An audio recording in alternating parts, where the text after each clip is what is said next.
अस्सलाम वालेकुम प्यारे भाइयों फ्रेंड ऑल व्यूअर। आज हम आपको बताएंगे ट्रायल के बारे में। Trial by magistrate.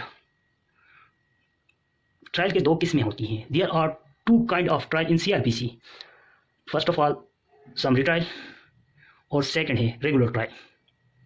Summary trial ये होता है, स्पीडी ट्रायल होता है। और इसके आगे हम आपको बताते हैं ट्रायल का मीनिंग क्या है, व्हाट्स मीन्स ऑफ ट्रायल।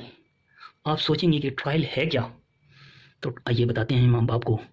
मैं आपको बताता हूँ ट्रायल का मीनिंग क्या है। इन अला ए trial is coming together of parties to a dispute to information in the form of evidence।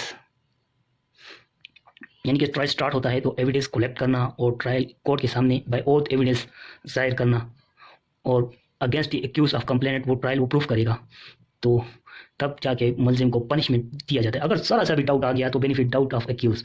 तो जब ट्रायल में आपके केस में डाउट आ गया तो एक्यूज को बेनिफिट मिलने का 100% चांस है।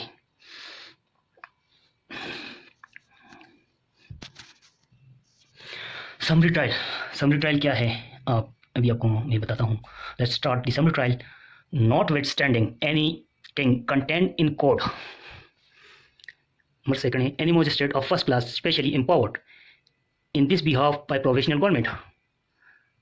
थर्ड है offence not punishable with death, transportation और imprisonment for term exceeding 6 month, यानी 6 महीने जिसमें हो तो समरी ट्रायल हो सकता है। नंबर 4 पे है house ट्रेसपास्ड under section 448 and offense under section 451, 453, 454, 456 and section 457 PPC of the same code। यानी ऐसे ऑफेंस, ये जो ऑफेंस है उसी सेम कोर्ट में उसके पास जा चल रहा है वो, या वो तो समरी ट्रायल कर सकता है वो। अभी मैं आपको बता देता हूँ इसके साथ साथ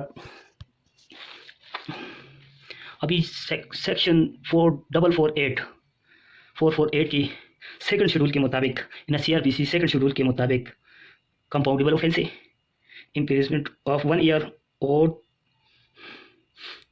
1 ईयर पनिशमेंट है और 3 साल सज़ा है।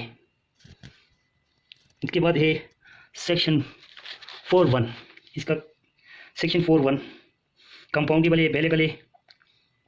इसमें 2 ईयर पनिशमेंट है और फाइन है।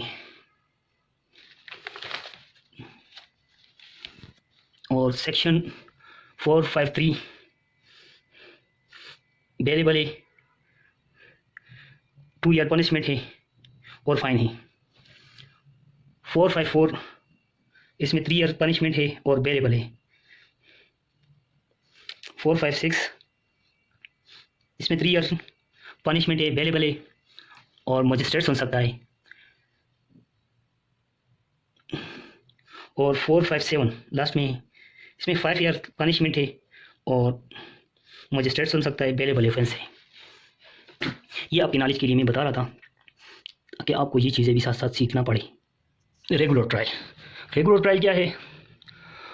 रेगुलर ट्रायल की डिफिनीशन क्या है? Before a regular trial can commence the following pre trial step are necessary to be taken. Number 1 the determination of the place of trial. सबसे पहले ट्रायल कौन से सेक्शन ऑफ लॉ है, कौन सी जगह पे, कौन सी कोर्ट का एबल है कि वहाँ पे वो चले। Number second supplying to the accused copy of statement of witness. जब एक्यूज कोर्ट में अपीयर हो जाता है तो उसको और 173 के तहत पुलिस तो चालान कंप्लीट करता है और एविडेंस की विटनेस रिकॉर्ड करता है, और इसकी जो ज़िमनी हमें उसको बोलते हैं वो उसकी कॉपी मुलजिम को हवाला किया जाता है। नंबर 3 है opportunity to accused the engage his counsel. और मुलजिम को ऑलरेडी डिफेंस का मौका दिया जाता है कि वो अपने लिए कौंसल को मुंसलिक करे या मुकर्रर करे। नंबर 4 पर है framing of charge under appropriate of section of law. इविंग चार्ज उसके फर्द जुर्म आयद करने के बाद अंडर बाकायदा सेक्शन 342 कंप्लाइंस 242 की कंप्लाइंस वो देता है, और उसके बाद उसको 7 दिनों के अंदर अंदर चार्ज फ्रेम करना पड़ता है। और चार्ज फ्रेम में ये होता है कि मुलजिम को कंप्लेनेंट की पूरी एफआईआर बाकायदा तौर पे सुनाई जाती है और उससे बताया जाता है कि आप अगर जुर्म कबूल करता है तो ठीक है, अगर आप मुकदमा चलाना चाहता है तो ठीक है आप मुकदमा चलाएं। Let's go. उसके ऊपर डिपेंड है कि वो अपने जुर्म को कबूल करता है या मुकदमा चलाना चाहता है। नंबर 5 पे recording of statement of accused, recording of statement of accused under section 342 CRPC। इसमें क्या होता है, इसमें जब ऑल विटनेसेस ख़त्म हो जाते हैं और कंप्लेनेंट की काउंसिल या कंप्लेनेंट खुद कहें कि मेरी तमाम तर शहादत एविडेंस ख़त्म हो चुका है, उसके बाद स्टेटमेंट ऑफ एक्यूज का मरहला आ जाता है। वहाँ पे कंप्लेनेंट काउंसिल क्वेश्चन हेयर लिख के देता है कि मुल्जिम को कि या आप इन सवालों के जवाब दें। जब वो सवालों के जवाब देता है तो उसकी तम और सिग्नेचर लिया जाता है और ये स्टेटमेंट ऑफ एक्यूज होता है। और लास्ट मरहला है writing of judgement and supply copy thereof की एक्यूज, यानी कि जो फैसला जज साहब करता है तो उसकी कॉपी मुल्जिम को हवाला करना लाजमी है। यानी अगर वो उसको पनिशमेंट देता है तो उसको हाथ में कॉपी पकड़ा देता है, भाई आप मैं तो यहाँ तक समझता हूँ कि आपको सज़ा का केस बनता है, आपको अपील का हक भी है, आप ऊपर भी जा सकते हैं, तो मेरे मुताबिक आप पनिशमेंट हो गए, वो बात की बातें हैं। थैंक यू दोस्तों, आज की वीडियो के लिए सिर्फ इतना ही। मेरे चैनल को सब्सक्राइब करें और बेल आइकन को दबाएं और आने वाली मालूमाती वीडियो आपको मिलता रहे। कल हम आपके लिए सेशन ट्रायल स्टार्ट करेंगे और सेशन ट्रायल के बारे में आपको बताएंगे। अल्लाह हाफ़िज़।